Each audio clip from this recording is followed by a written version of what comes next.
Bonjour à tous et à toutes, j'espère que vous allez bien. Aujourd'hui, on parle de l'importance du mouvement, on parle de la maladie d'Alzheimer, on parle du déclin cognitif.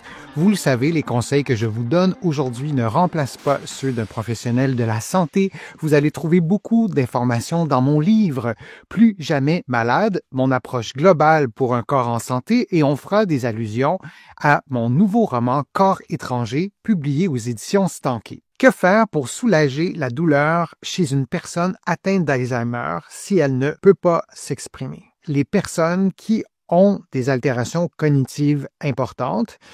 Parfois, l'altération cognitive peut toucher spécifiquement les modes d'expression, comme le langage, par exemple, et parfois, l'atteinte cognitive touche à plusieurs sphères des fonctions cognitives et la personne ne peut pas exprimer verbalement la douleur et comment faire pour les soigner, comment faire même pour décoder la douleur. On a déjà parlé, je vous ai déjà parlé sur ma chaîne des plaies de lit, par exemple, des ulcères à la peau chez des personnes qui peuvent s'exprimer plus difficilement, mais quand on a de la douleur au dos, par exemple, la douleur articulaire.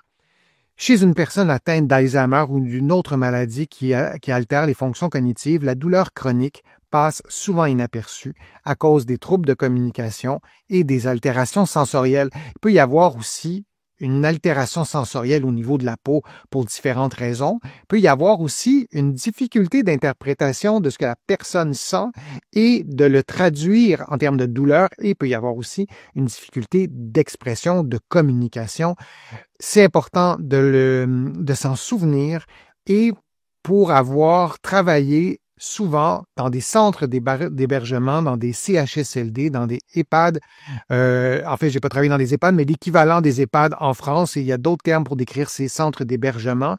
On voit beaucoup de gens qui passent leur journée en position assise, qui sont pas stimulés ou très peu stimulés à des périodes très limitées. Et si si vous avez toute votre condition physique, et si on nous imposait ces habitudes de vie de toujours être assis sur des fauteuils qui sont pas toujours optimaux, peut-être qu'on aurait aussi des douleurs. Alors, dans un contexte de maladie d'Alzheimer, par exemple, on peut avoir des douleurs et on peut avoir eu des douleurs aussi durant notre vie avant d'avoir eu le diagnostic. Alors, c'est vraiment, vraiment important d'observer, d'être vigilant pour soulager ces personnes-là qui pourront pas s'exprimer. Les signes non-verbaux, les grimaces ou les changements d'expression faciale, le refus de bouger. Lorsqu'on a un refus de bouger d'une personne qui est atteinte de la maladie d'Alzheimer, peut être interprété par une incompréhension. On peut se dire, la personne n'a pas compris que je veux la faire bouger. Et ça peut aussi parfois venir avec des retraits, des signes de retrait plus agressifs même. Et parfois aussi, ça peut être causé par de la douleur. Je ne vous dis pas que c'est simple de comprendre où est la douleur si la personne ne peut pas s'exprimer du tout, par exemple. Donc, un refus de bouger et aussi parfois de la raideur, des changements de respiration. Vraiment, c'est des signes qui sont essentiels à prendre en compte à l'évaluation clinique. On peut avoir de la raideur qui est volontaire, comme un réflexe de protection. C'est comme si la personne vous dit non, je ne veux pas bouger. Ça, c'est une chose. On peut aussi avoir de la raideur qui s'installe parce qu'à force d'avoir de la douleur, la personne, volontairement, ne bougera plus cette région du corps et à force de ne pas bouger, et parfois combiné aussi à des éléments neurologiques, on aura une raideur qui va s'installer.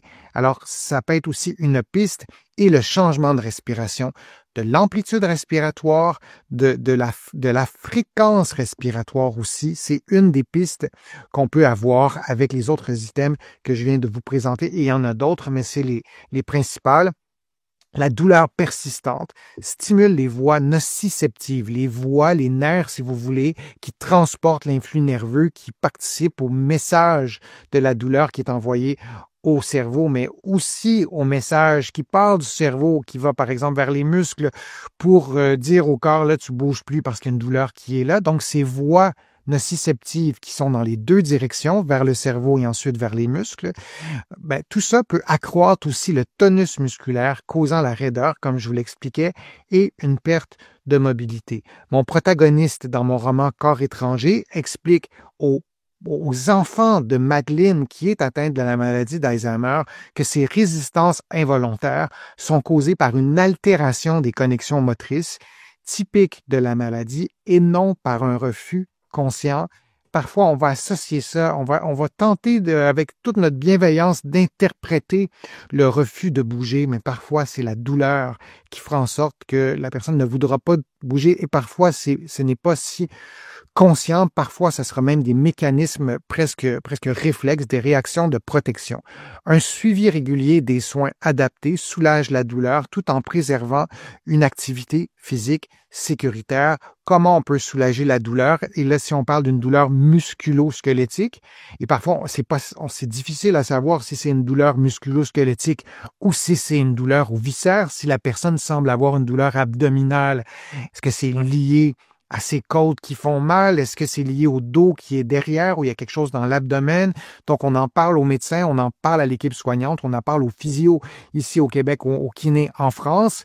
C'est pas si simple, mais parfois, on va vraiment isoler un endroit et on peut aller palper, on peut aller toucher vraiment lentement, gentiment, doucement pour voir si on voit un signe de douleur lorsqu'on touche à une vertèbre ou à une région du dos, par exemple. Et lorsqu'on a identifié que ça semble être un élément musculo-squelettique, oui, on consulte, et je le dirai jamais suffisamment assez, mais je sais aussi que vous êtes plusieurs à ne pas avoir accès à des soins de physio, à des soins de kiné, et particulièrement dans un contexte de maladie chronique où on a besoin beaucoup de soins. On n'a pas accès à tous ces soins facilement et rapidement. Ben, le mouvement, c'est parfois un élément qui va soulager de faire des exercices de mobilité vraiment en douceur. Parfois, on arrive à le faire en guidant la personne. Avec mes patients, parfois, j'utilise le principe de l'imitation. Ça peut nous aider aussi. Parfois, au lit, on peut faire certains mouvements. Il y a un autre élément aussi qui peut soulager, c'est des exercices de respiration. C'est pas si simple que ça de faire des exercices de respiration quand la communication avec quelqu'un qui est atteint de la maladie d'Alzheimer, elle est réduite ou presque absente pour ce qui est de la communication verbale. Une façon de faire respirer la personne, c'est de la faire chanter. Si c'est possible, parfois c'est difficile, parfois c'est impossible, mais ça peut être une piste aussi de solution. Ça peut être aussi de la faire souffler sur quelque chose. On utilise parfois des bulles de savon. Donc, on fait une bulle de savon et la personne peut avoir le réflexe de souffler sur la bulle de savon. Ça peut être de souffler dans une paille. Parfois, la personne va avoir le réflexe de le faire. Il faut adapter tout ça. On ne veut pas que la personne s'étouffe s'il y a des difficultés au niveau de la respiration de cette façon-là, mais de faire respirer la personne, parfois de mettre nos mains à nous sur son abdomen, d'exercer une petite pression et lorsque la personne inspire, on laisse aller notre main, on laisse bouger notre main. Ça peut être une façon aussi de faire, dans certains cas, la chaleur humide sur des muscles qui sont tendus peut diminuer la douleur et là, on souligne en caractère gras précaution, précaution, précaution. On ne veut pas brûler la personne. On ne veut pas que la personne se couche sur la chaleur. Jamais, surtout pas dans un contexte d'atteinte cognitive. On veut rester présent. On veut aller vérifier l'état de la peau à chaque 5 minutes pour être certain qu'il n'y a pas une brûlure qui s'installe, mais de la chaleur humide, enveloppée dans une serviette humide pendant 10-15 minutes peut aussi soulager la personne. Il y a aussi des massages qu'on peut faire. Si on revient sur les points à surveiller, il y en a vraiment plusieurs. Je ne vais pas tous les lire, mais donc ce sont des signes que vous pouvez observer qui vous indiquent que la personne, elle est peut-être en souffrance. Le dernier en bas à droite, la transpiration inhabituelle. Évidemment, on parle ici d'une grande souffrance, l'augmentation du rythme respiratoire et du rythme cardiaque, des gémissements évidemment, le refus de participer aux activités, de l'agitation, et il y en a plusieurs autres, mais je voulais vous présenter cette liste d'éléments à surveiller pour voir si la douleur, s'il n'y avait pas une douleur qui s'installerait et essayer de trouver la cause de la douleur, ce qui n'est pas toujours si simple. Donc, observez systématiquement les réactions corporelles pour ajuster l'intensité, la fréquence et le positionnement. Favoriser les approches actives comme les mobilisations douces, lever les bras, les massages légers, je vous en parlais, pour réduire les raideurs musculaires et améliorer le confort et ne jamais sous-estimer non plus les capacités physiques de la personne.